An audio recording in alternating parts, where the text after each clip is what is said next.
All right, think about your brain for a second. What's the first image that pops into your head?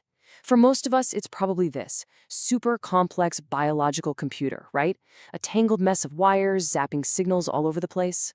And look, you're not wrong, but what if I told you that's only half the picture? I mean, just to get a sense of the scale we're talking about, get a load of this number. 86 billion. That's how many neurons you have packed inside your skull. To put that in perspective, that's more than 10 times the number of people on the entire planet. It's just staggering. And every single one of those 86 billion neurons is connected to others by, well, trillions of these tiny little wires we call synapses. This has always been our go-to model for the brain, right? This idea of a biological circuit board, just unbelievably complex. It's been the foundation of neuroscience for decades. But here's the kicker. What if that incredible wiring, as amazing and fast as it is, just can't explain everything we experience? What if there's a whole other communication system working alongside it, a kind of hidden network we're only now really starting to get our heads around? Okay, so before we dive into the new stuff, let's just make sure we're all on the same page with the classic model, the brain's wired network.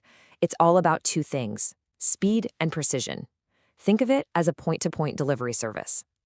The official term for this is synaptic transmission. And honestly, the best way to picture it is like an Ethernet cable plugged into your computer.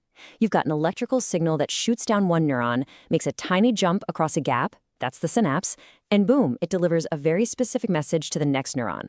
It's direct, it's targeted, one-to-one. So, the key features of this wired brain. Well, first off, it is unbelievably fast. We're talking milliseconds. It's also super targeted, like sending a text message directly to one person. You have a specific sender, a specific receiver, and the whole thing relies on these physical connections, these circuits that are already there. But you know, as clean and efficient as that system is, it's got some holes. There are things it just can't really explain. Like, how does a mood just wash over your entire brain all at once? Or that feeling of intense focus that seems to come from nowhere and affect everything? The wires alone don't seem to cut it. And that brings us to the central mystery here. If everything needs a direct wire to talk, how in the world does your brain get massive, separate regions, parts that don't even have a direct connection, to all sync up and work together? How do they all get the memo at the same time? Well, here's the answer. It turns out there's a second system running in the background. It's time we talked about the brain's wireless signal. The technical term is neural diffusion. So this is where we need a new analogy. If the old system is a physical Ethernet cable, this new one, it's Wi-Fi. It's a broadcast. Instead of a single electrical signal zipping down a wire, the brain releases these little messenger chemicals that just drift through the brain's fluid, broadcasting a signal to a whole bunch of neurons at once. And this chart just lays it all out perfectly. You've got the wired network using super fast electrical signals for specific, local messages, like, hey you, do this. Then you've got the wireless network, which is much slower, using chemicals to send out a general memo to a huge area. Something like, okay everyone, let's change the vibe in here. They're totally different, but they work together beautifully. So how does this Wi-Fi signal actually work? It's basically a four-step dance. First, special chemicals, these neuropeptides, get released. Then they just kind of drift slowly through the brain's environment. Eventually, they bump into receptors on neurons that are way far away, neurons they have no physical connection to. And here's the key. They don't deliver a specific command. They influence. They change the whole mood of that region. So what's the point of this wireless system then? Well, it's not about sending a text message with a specific piece of data. It's more like broadcasting a weather forecast for the whole brain. Hey, it's going to be a bit anxious today, or we're feeling motivated. It acts a lot more like a hormone, changing the entire operating system. You know, think about how dopamine affects your motivation, or how serotonin can color your entire outlook. That's the system in action. Yeah, this quote from the research really nails it. It says, the process is less like a bunch of on-off switches and more like hormonal signaling. The wired brain is like flicking a light switch, on, off, a simple binary command. But the wireless brain, that's like adjusting the thermostat for the whole building. It doesn't command any one thing. It just changes the environment for everything.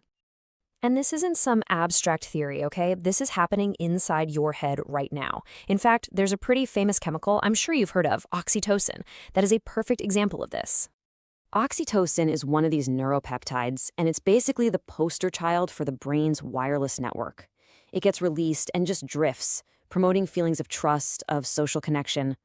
It doesn't send a targeted message saying, hey, neuron 5B, bond with neuron 7C now. No, it creates a brain-wide state, an atmosphere, that just makes social bonding feel right and happen more easily. It gets all these different parts of the brain on the same social page. Okay, so let's step back. What's the big takeaway here? Understanding that this wireless system exists alongside the wired one, well, it pretty much changes everything about how we should think about the brain and even our own minds. For so long, the main metaphor we've used is the brain is a computer, a super complicated circuit board. And it's a useful idea, but it's just not the whole story. It's incomplete. The reality is so much cooler. It's a hybrid. It's two networks in one. You have the computer, the fast, precise, wired network for crunching data, and then you have this chemical cloud, the slow-moving wireless network that sets the mood, that changes the whole state of the system. In this dual system, this is what helps explain the richness of our own minds, right? Think about it. Those quick, sharp thoughts, the logic, the calculations, that's your brain's computer, the wired network, doing its thing. But what about those slow, lingering moods that color your whole day? That feeling that just hangs around? That is the chemical cloud. That's your wireless brain broadcasting. So I want to leave you with this final thought. What if we've been thinking about our moods all wrong? What if that feeling of happiness or sadness or anxiety, what if it isn't just a bug in the software or some random signal in the machine? What if the mood is the message? What if it's the main broadcast, the background music that's intentionally setting the stage for everything else you think and do?